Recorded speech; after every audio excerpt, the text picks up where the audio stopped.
G'day, one of the Inforunners. I'm Execute, joined today by Algared. How you doing, mate?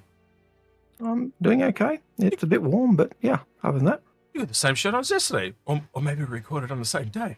Right, anyway. Sorry, my personal joke. Right, that side, we're going to do a real quick one today. This is going to be like a supplementary episode that will release like halfway through the week. But basically, we just noticed something. We were talking about the MISC Fortune, and we just noticed a few things that we want to share with you guys. It's not kind of really worthy of a full episode, but this will probably end up being like a 15-minute episode, so we'll probably release this on our Thursday, their Wednesday in the October. So, but knowing us, considering we say it's going to be a 10-minute episode or 15-minute episode, it'll go for 20, 30, 40 minutes. An hour and a half later, yeah, right, anyway. That's right. We're known for doing that type of stuff, but... Yeah. So, the MISC Fortune, this is the image that we got at in the CitizenCon adverts, I guess we'll call it, and someone cleaned it up, and I think they did a pretty good job cleaning it up, because you can see a lot more... fairly good job, yeah. Yeah, so they've also released these two sneak peeks. So I'm going to talk about this one first, because obviously you can see these grids here. You can actually see them on the side now, and you can also clearly see this door shoot thing here as well. And another interesting tidbit is you can actually see these grids in a weird way through the windows from the inside. Yeah. So I'm wondering if they're kind of like little doors that go in and process the salvage or something somehow. So we'll have to find out about how that works. Yeah, it's an interesting bit there. The other thing is that the question is, with the length of the ship, where are the crew? Are they crew just in the front section or the back section? And we did see that we do have a silhouette with two people at a lift. This one. Yep. Yeah. But then you've got all that machinery kind of in the middle. So are they separated? Is it access? So little questions like that come to my mind. That seems it's over the passageway, but yeah. So I'm not entirely certain. Like a lot of people seem to think that this is the back of the ship, but I'm going to reserve judgment until it actually comes out. So we'll have to wait and see.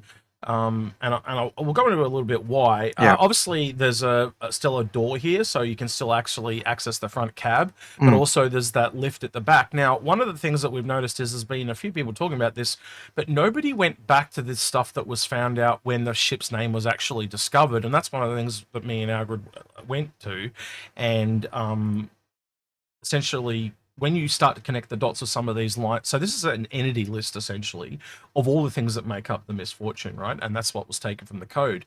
And when you can start to look at some of these, you get things like a cargo grid, but you also get a cargo grid salvage.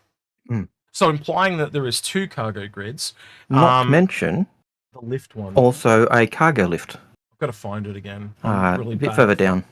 Oh, there it is. Down. Yeah, cargo lift. So that implies that there is the lift at the back, the parts at the side.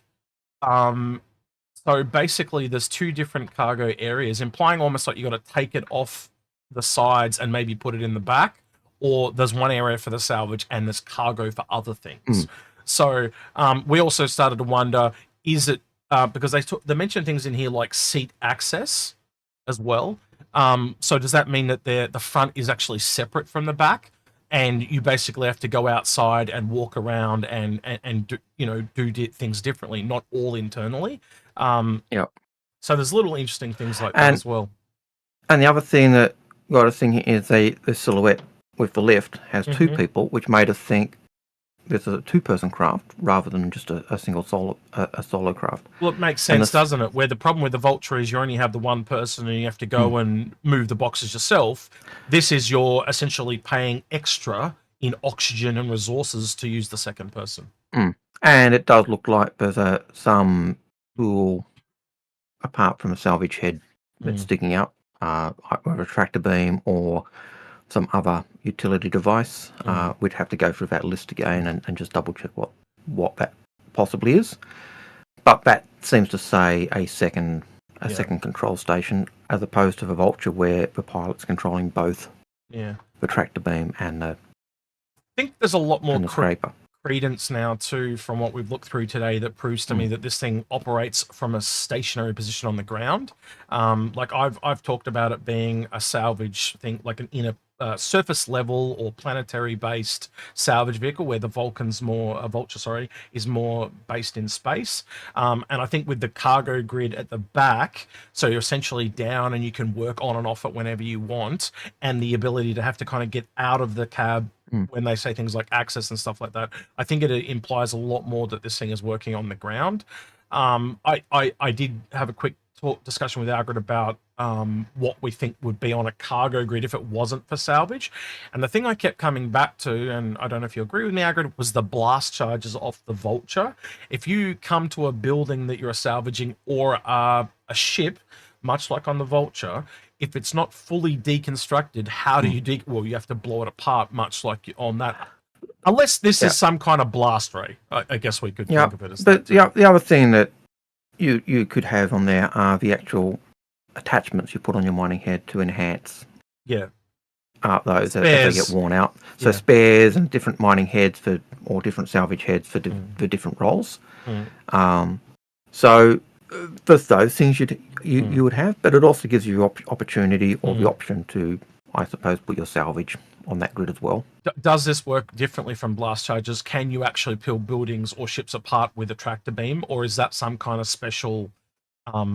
Is it essentially a laser wrecking ball? A sonic shatterer or a sonic screwdriver. Oh yeah, doesn't MISC do it a little differently to Drake and not use blast charges? So there are still questions to be answered, but again, this entity list does now start to make a lot more sense than it did before. And just knowing that there's an elevator at the back and there's a the entryway at the front, so 2 entries on a ship this small seems to be really overkill to me. So I have to imagine somewhere it's either cut in the middle and you can't access the 2 areas. Like again, if you look at the Prospector, essentially the sorting area on the back is what's become the cargo lift on this one, and they are separate. So I'd assume that it's at least somewhat a little bit separate, like this, like the Prospector. Yeah, and I think reason why I could see Sergey making this a 2-person craft rather than 1 person is one of the problems that everyone seemed to cry about with the Vulture was the lack of quality of life in having to get up, move out of the seat, move a cargo, go back. And so having 2 people could enable you to have someone doing that as a permanent role or as one of the roles they do. So it's kind of answering that problem, but you're also putting more small tasks. So we'll have to kind of wait and see how that comes out, but you can see how 2 people would work. 1 person would be in the driver's seat, which is using the main head and doing the salvage, and then the other person's essentially on the tractor beam sweeping up the house or the ship into the vicinity of the salvage beam, and then they go back and do the cargo. So they're essentially doing a little bit what covered the original role on the Vulture, but now as I said, your weakness has shifted. So yeah. I think the last thing we can kind of talk about is if you do look at these sneak peeks, you can kind of see how they're all kind of connected. Like there's almost like a magnetic track, and a user by the name of Mock Chair, I believe that was his name, made this cool little video. So I'm just going to play this real quickly.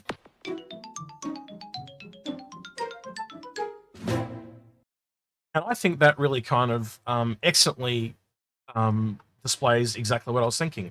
Of how it would possibly move, because again, if this was not allowing you to adjust it around the track, it wouldn't have all these connections. It would just be a loop essentially. Right? So you could essentially drop any 2 of these off and it would still be able to do, or well, not any 2, but 2 of them could be dropped off. And you know how companies work. They would make any cut they can to save money. And if you actually think of it from CIG's part, it's actually easier if it's just a loop, where if you can actually reorganize on the sides, that's kind of cool. So you could do it internally, like while you're still inside, you can move the cargo around the outside. But I still think there's something going on also here that we don't understand, because you can see those tracks on the inside. So there's something going on there where they somehow I think they come in and out of the ship. And if you also look at the it's got these little arrows, but on the inside it almost implies like these are doors that open. So like one goes one way and one goes the other. So there's some interesting little things here that we've never seen Does before. that mean that once it's full, you could actually open them, pull the box out, and then move it? through the back of a ship, or do you have to get out of your ship to do it, or so there's lots of questions that we. Does it bring it into the ship and it sorts it in the ship, and then where it goes onto the cargo lift is actually where it gets spit out? So there's so many interesting things there. We'll just have to wait and see, I think. Yeah, it certainly has a lot of potential to be a very small industry starter ship, I think, that would appeal to a lot of people. The other thing that was mined was also the characteristics of a ship. So in terms of speed, 143 SCM, or 983 in navigation, a 32 degrees per second pitch and yaw, and a 68.8 degrees per second roll. So that gives you an idea of the characteristics of how the ship will function and fly. Pretty much on par with the Prospector. Yeah. I think the other thing is it's also got 12 SCU, which is also directly on par with the Vulture and Vulcan, which is other advanced starters in this area, which makes a lot of sense. So essentially you're gaining an extra crew member, which is a boon and a negative. But it does differentiate it enough from the Vulture. Now, I don't think you won't be able to do things in space with this. Yeah. But I think it'll have a disadvantage to the Vulture in space, but an advantage over the Vulture in atmosphere.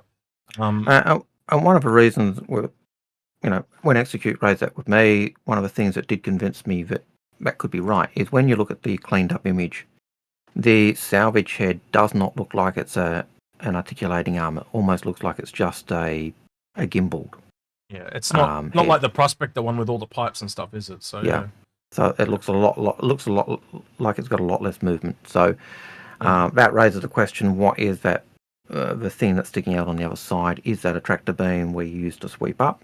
Is it some other tool? I've literally just noticed something that I want to point out too. On the Reclaimer, it actually has these radar dish tractor beams, and I've just noticed this sitting right here. Yep. I'm thinking this isn't a tractor beam all of a sudden. I'm thinking this is whatever blasted it apart. I think that's the tractor beam. That's a tractor beam, yeah. So yeah, it's actually got 3 tool heads, not 2. Kudos to the person that cleaned up the image. Anyway, but, that kind of just... Now we've got more to talk about, Algared. Yep. And when we talk about the lift being a cargo grid, that's not an unheard of thing in Star Citizen ships. We've got the 890, we've got the 300 series. The Reclaimer itself has one. Yeah, and that's another salvage ship. The Constellations.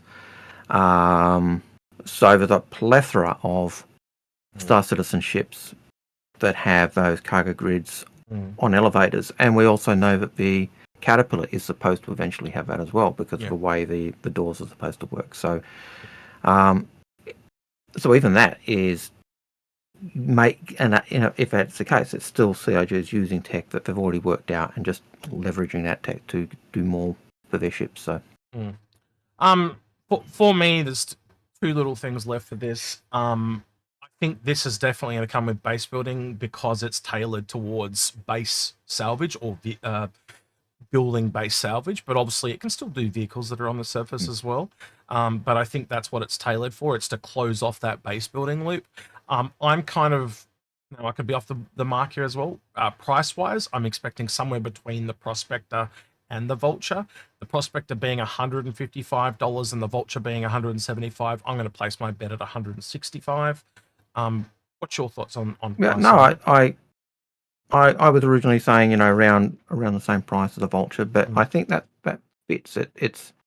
It puts it right in the middle of those two, which seems as a nice $20 gap or so that you can fill in. So, but by the same token, I could see it going more expensive because it is MISC as well. So I'm going to hope and pray for 165, but if it comes out like at 185, I'm not going to be surprised. The other thing that makes me think, as you are, that this is possibly for the base building loop is that they didn't put it out as being. Well, it was in the files and ready, wasn't it? And so they could have had it as a concept ship and sold that if it wasn't. Yeah. The fact that they held the build back for the base building and makes me think they're holding this back as well. Yep. And if it's not doing building, it's doing the reverse of building, which is the salvage bit. Like we've always said, repair and salvage are yin and yang. Exactly. So I think that is the this is a cleanup tool. Yeah. And it's going to be required, isn't it? Like we're getting at the point. Like I don't know if any of you have been playing the PTU and the preview lately, but some of the ships are causing massive problems because they can't be cleaned up, and it's just so laggy around stations. Yeah. This is our station or area garbage truck. It comes around and cleans up all the rubbish. Yep. Salvages all the rubbish, and then so it's your public works cleaning service. All right, then. Well, that's everything we wanted to go over. I did say it'd be short and sweet, but that's everything we know about the MISC Fortune. I think the last thing we could probably actually talk about is probably the name. Fortune and MISC Fortune. You know, when something bad happens, this thing's here to clean it up and turn it back into a fortune. And I think that implies a lot that it's got something to do with cleaning up disasters a little bit, or when something's gone wrong.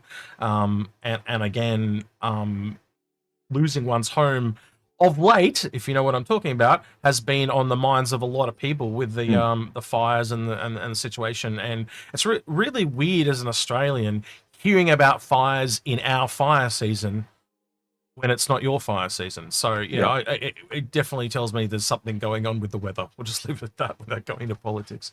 All right, Algared, is there anything you want to hear from the people below in the comments? Yeah. How much of the crazy juice of X and I drunk in terms of discussing this, or how much do you think we're on point? Yeah. What do you think? Having a look at the code, which you'll be able to read, do you think is, do you think we're right? Or what do you think? Yeah, I kind of asked a similar question until well, if it isn't a land-based salvager, and I think there's a lot of evidence now that points to it being land-based. Rather than space-based. I still think it can go in space, but I think it's highly tailored to things that the Vulture can't do, much like how it's kind of got this more fixed-nosed gun. It's not as versatile as the guns on the Vulture. But yeah, I'm interested to see how this goes. I don't think it is a direct competitor. I think it's... The way I explain it to Algared is if you kind of look at some of the other professions at the top end, they're almost all combined. So you get a ship that does everything. And then as it trickles down, they separate it out. And even if you look at the Reclaimer itself, the Reclaimer can technically land. So the Reclaimer could technically do buildings as well, right?